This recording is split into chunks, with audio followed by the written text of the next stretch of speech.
Sean bienvenidos a una nueva entrega de Historia al alcance de todos. En este blog quiero tratar un tema que me quedó pendiente en el primer blog, que es qué y cómo son las investigaciones históricas y algunas cuestiones de lo que llamamos las ciencias auxiliares. La historia es, como dije en un primer momento, una ciencia. Por lo tanto, esta debe amoldarse a su forma al método científico. Recordemos que el método científico es un procedimiento para la comprobación de las hipótesis y que, siguiendo los pasos a rajatabla, deberíamos, como conclusión, tener un conocimiento científico aseverado. Los pasos del método científico, recordémoslos, son la observación de un fenómeno, la búsqueda de información del mismo, la generación de una hipótesis para la explicación de este fenómeno, la experimentación o comprobación de la hipótesis y la conclusión de la misma.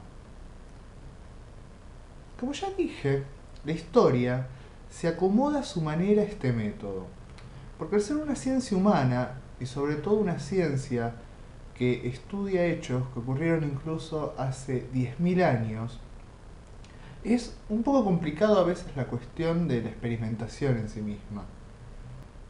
Para explicar esto un poco mejor, vamos a poner de nuevo como ejemplo a Heródoto de Halicarnaso. Él observó un fenómeno. Este fenómeno fueron las guerras médicas. Buscó información sobre la misma y lo que encontró fueron fuentes que hablaban de que la guerra había sido por una cuestión exclusivamente de los dioses y su intervención con el mundo humano. Generó una hipótesis, siendo esta que la guerra había sido toda por obra del hombre en sí mismo.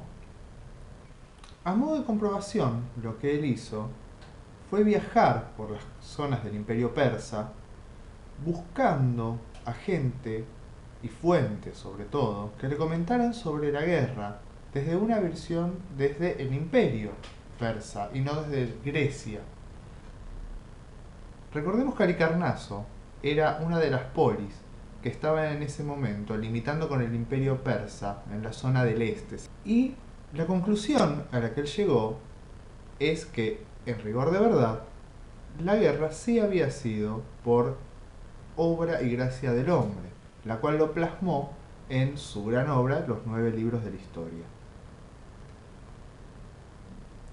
Como acabamos de ver, la parte de la experimentación quizás sea el mayor problema que plantea el método científico para la historia. Y a su vez es una de las bases más fuertes con la que la corriente positivista criticaba la historia en sí misma.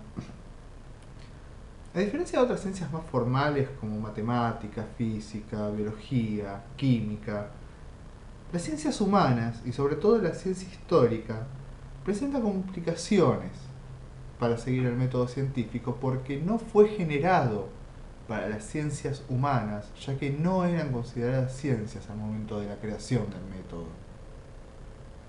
Esto bajo ninguna circunstancia quiere decir que la historia no genere conocimiento científico. Además, a esto hay que sumarle que la historia puede tener tantas versiones como gente que la lea, por lo que la subjetividad del lector y del investigador condicionan el producto de este conocimiento. Por eso es que quizás uno de los puntos más importantes para el historiador es dejar las subjetividades y ser lo más parcial posible. ¿Por qué digo lo más parcial posible? Porque como seres humanos nos resulta absolutamente imposible ser parciales al 100%. Siempre dejamos una huella de nuestra ideología en cualquier cosa que escribamos, o cuando hablamos, o cualquier huella que dejemos. Ahora vemos una cuestión. Heródoto contaba con una gran ventaja, que era que vivía al límite del Imperio Persa, como dije antes, que la guerra era un hecho relativamente reciente para su época.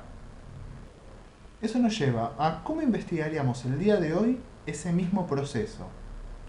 Suponiendo que ya hubiésemos llegado a la parte de la hipótesis, en el caso de las guerras médicas deberíamos buscar fuentes que amparen nuestra hipótesis, y estas pueden ser restos arqueológicos, pueden ser escritos de la época, otras investigaciones de historiadores, entre otras cuestiones. acá es cuando juegan un papel vital las ciencias auxiliares. Con ciencias auxiliares me estoy refiriendo a toda ciencia que pueda aportar a la comprobación de la hipótesis. Las más comúnmente usadas dentro de lo que es la ciencia histórica son la física, la química, la geología, la economía, la biología, la numismática. ¿Cómo es que ayudan a la comprobación de la hipótesis? Por ejemplo, a través del carbono 14, de análisis de suelos, análisis genéticos, estudios de economía. Que la historia necesite de ciencias auxiliares no le hace menos ciencia en sí misma, por el contrario, a mi opinión, resulta casi que al estar comprobando hipótesis con tantas fundamentaciones en otras ciencias llamadas formales, casi que resulta más fidedigno el conocimiento científico y el producto científico que se genera. Más incluso que quizás otras ciencias en las cuales, para la comprobación de las hipótesis y las conclusiones, los únicos que intervienen son los científicos de ese mismo campo en específico. Para entender un poco más de estas cuestiones, personalmente recomiendo la lectura de Apología para la Historia o El oficio del historiador del gran Marc Bloch. Este fue un libro publicado póstumo por el mejor amigo de él. Este es un libro que está incompleto, ya que Marc Bloch fue asesinado durante la Segunda Guerra Mundial, resistiendo al nazismo en Francia, y fue encontrado por los nazis antes de terminar el libro. Por suerte, lo que sí nos queda el día de hoy son algunas anotaciones que él hizo para los capítulos que quedaron pendientes, los cuales el amigo de Bloch publicó sus anotaciones, ya que no le pareció correcto finalizar en los capítulos con las anotaciones de Marc Bloch.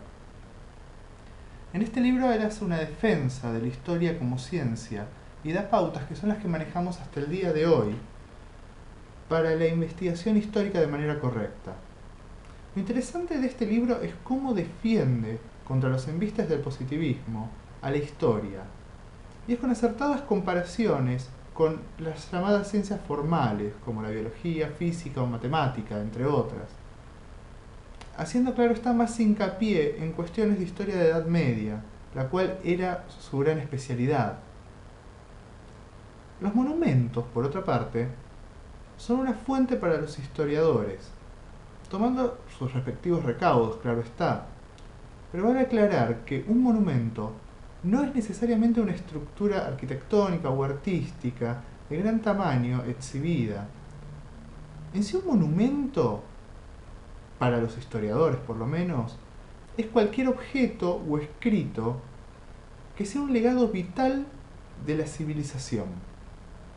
Bajo esta premisa podemos decir que la mal llamada La República de Platón es un monumento, que de hecho lo es un monumento del periodo en el que vivió, el cual nos permite ver la crisis política del momento. Quiero agregar una frase que dijo uno de mis profesores, que de hecho es una eminencia, es un medievalista él: a la fuente no hay que ponerla en el potro de tortura, porque la fuente así nos va a decir lo que nosotros queremos escuchar. A la fuente hay que seducirla para que nos diga todo lo que sabe, y no torturarla para que nos diga lo que nosotros queremos escuchar. Por último, cada investigación histórica varía de acuerdo a la época en cuestión, ya que no es el mismo estilo de fuentes que vamos a poder manejar si estudiamos el helenismo como si estudiamos al peronismo. La geografía del lugar, ya que este nos va a dar ciertas pautas o restos que otros sitios no nos van a dejar. No es lo mismo estudiar un proceso o un hecho histórico en una zona como el desierto que en una selva como el Amazonas. También varía de acuerdo al tema en cuestión, ya que no se va a investigar de la misma manera si el tema fuese el entrenamiento espartano como el valor en la economía de los ilotas, por más que estemos hablando de la misma época y del mismo espacio físico. Bueno, hasta acá llegamos con el videoblog del día de hoy. Quería contar algo que me parece muy pertinente. Al ser yo un usuario nuevo de YouTube, cada video no puede superar los 15 minutos, si no, no me deja publicarlos. Aclaro esto porque en el primer blog, y también en el descubrimiento de América, en rigor de verdad eran muchos más largos de lo que publiqué, pero tuve que cortarlos justamente para poder publicarlos. Lo aclaro porque sé que hay muchos temas vitales que no toqué o quizás no hice mención directamente.